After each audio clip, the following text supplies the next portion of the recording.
DC's third installment in the DCEU, Suicide Squad, is out. Suicide Squad had a lot to do, seeing as how Man of Steel and Dawn of Justice were both met with mixed reactions and were seen as lackluster films overall.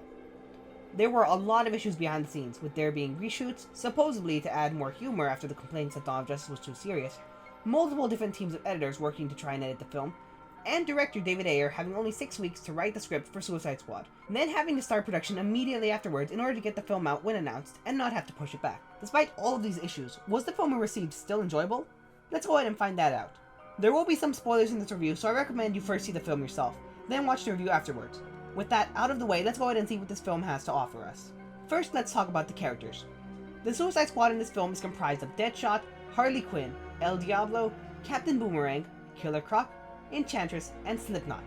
The team is led in the field by Colonel Rick Flag and accompanied by Katana. While there is a bit more of a focus on Deadshot and Harley Quinn, neither of them are really the protagonists, and the film focuses on the squad as a whole. Will Smith's portrayal of Deadshot was very well done. While he is a bit more comedic than Deadshot usually is, that's simply Will Smith's acting style, and he makes it work for the character. He only wears the Deadshot mask a few times in the film, which is a little disappointing, but he more than makes up for it with his great performance. Margot Robbie delivers a great performance as Harley Quinn herself. At a few points she uses the classic Harley Quinn accents, and other times she doesn't. And this can be a little bothersome, but it doesn't take too much away from her performance. The origin that we get for her is taken from the New 52, where the Joker takes her to Ace Chemicals and has her fall into the same chemicals that turned him into the Joker. Yet here she willingly jumped into the chemicals, unlike in the New 52 where the Joker pushed her in. This shows the close relationship the two of them have with each other, and how much they care for each other in this universe. El Diablo gets the most time spent on him after Deadshot and Harley. Throughout the film, he's very reluctant to be a part of the Suicide Squad, and would rather stay in the back than fight along with them. We learn about his tragic past and why he's so reluctant to get into a fight and use his power so much. Captain Boomerang doesn't get that much time spent on him, but that doesn't make his character any less enjoyable. His interactions with the rest of the squad is what really makes his character shine. In a sequel, I'd really love to see his character be developed and explored more, because what we got from him in this film was more than enough to make his character stand out. We also got to see a pretty good look at the Flash thanks to him, so that's another good note. Then we have Killer Croc. Similar to Captain Boomerang, he doesn't get as much time spent on him as the other squad members do, but his character is still very enjoyable. He doesn't get that many lines, but the few ones that he does really show off his character. There are some times where his appearance looks a little strange and his head seems larger than his body, but overall he looks pretty realistic and doesn't distract much from the film. Finally, we have Slipknot. Slipknot is probably the closest to his comic counterpart, and I have to say that his performance was really mind-blowing. Moving on to non-squad members. Jared Leto as the Joker was something a lot of people had been talking about for a long time, especially after his appearance was shown. While he unfortunately doesn't get as much screen time as what we were led to believe, what we do get to see is a very different Joker than anything seen before. He seems to be somewhat of a mix between the Joker as portrayed by Jack Nicholson and the Joker as portrayed by Heath Ledger, since Jared Leto portrays the Joker as a gangster crime boss with mental instability and insanity. This version of the Joker also seems to be more in love than Harley than he usually is, since he goes to great lengths to get her back throughout the film. Jared Leto has stated there were several Joker scenes that were cut, and I'd love to see what they were about, just because of how great and different this Joker was. From what we were given here, I can't wait to see this Joker in his own film, and while at first I didn't really like his laugh, it's grown on me just because of how different it is, and I hope he keeps it around. Katana joins in to accompany the Suicide Squad.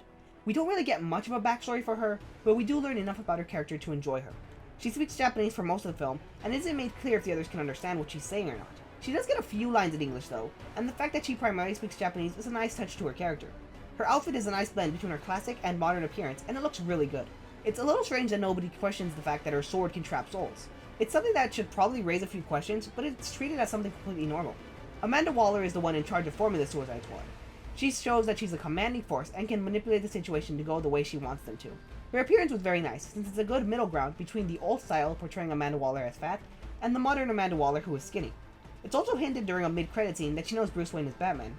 Amanda Waller was great throughout the film, and she was shown to be someone you don't want to mess with, and her presence is set very nicely for the rest of the DCEU.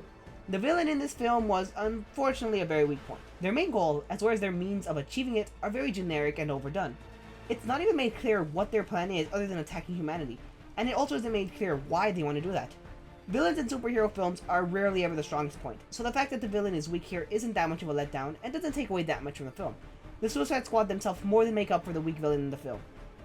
The pacing in the film is very mixed. At some point it can be a little rushed and it doesn't have much time to slow down. The first 30 minutes or so are exposition on the members of the Suicide Squad, to show what they can do and how they ended up getting recruited for the squad. Once that exposition is over, a long portion of the film plays out like one long escort mission, with the Suicide Squad having to deliver Rick Flag to rescue Amanda Waller, as well as protecting him along the way, since if he dies, they die. There are some moments though when the pacing does slow down. One of the best examples of this is when the Suicide Squad is at the bar, simply bonding for their shared villainy. Another thing that affects the pacing is the fact that the editing in the film isn't the best. It's easy to follow along, and you don't really get lost. One of the best examples about how weak the editing could be at times was that in one scene, Rick Flag tells the Suicide Squad they're free to go, and Captain Boomerang runs off. This is a very funny scene, and it's good for his character.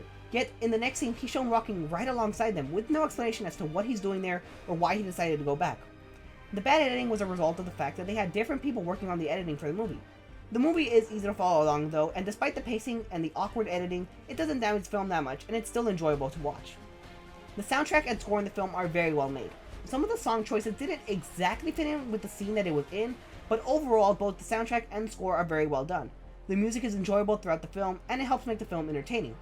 The film was much more humorous than Dawn of Justice was, but it still felt as though it was set in the same dark universe that the previous film set up.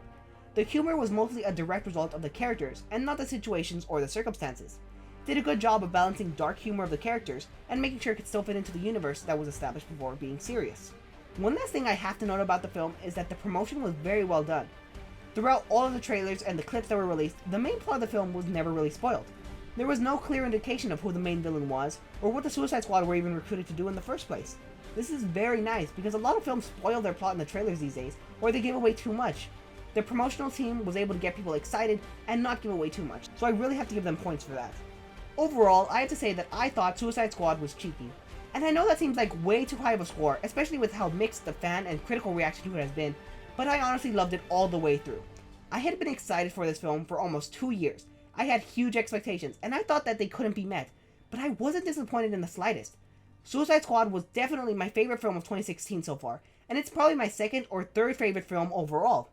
If you've seen Suicide Squad, let me know what you thought of it. Do you agree or disagree with what I've had to say? Let me know your thoughts and opinions in the comments section down below. Either way, I hope you all enjoyed, and I'll see you all next time.